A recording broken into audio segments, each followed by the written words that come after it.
To connect the eStore to your Sage Evolution software, you need to install the Sage Evolution Mobility module. Once installed, you'll open up the app and it will take you to the SQL Server connection page. The details required are in your Evolution software. So open up your Evolution software, click on the company that you need to connect to, click on Edit, and these details need to be inserted in your server name field.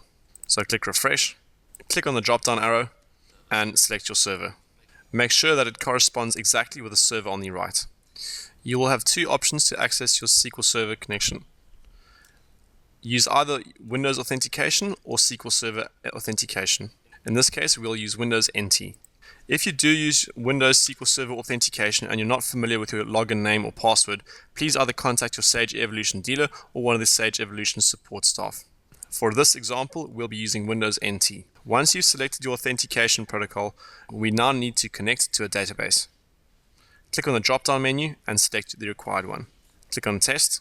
Once successful, press OK and OK again to close the window.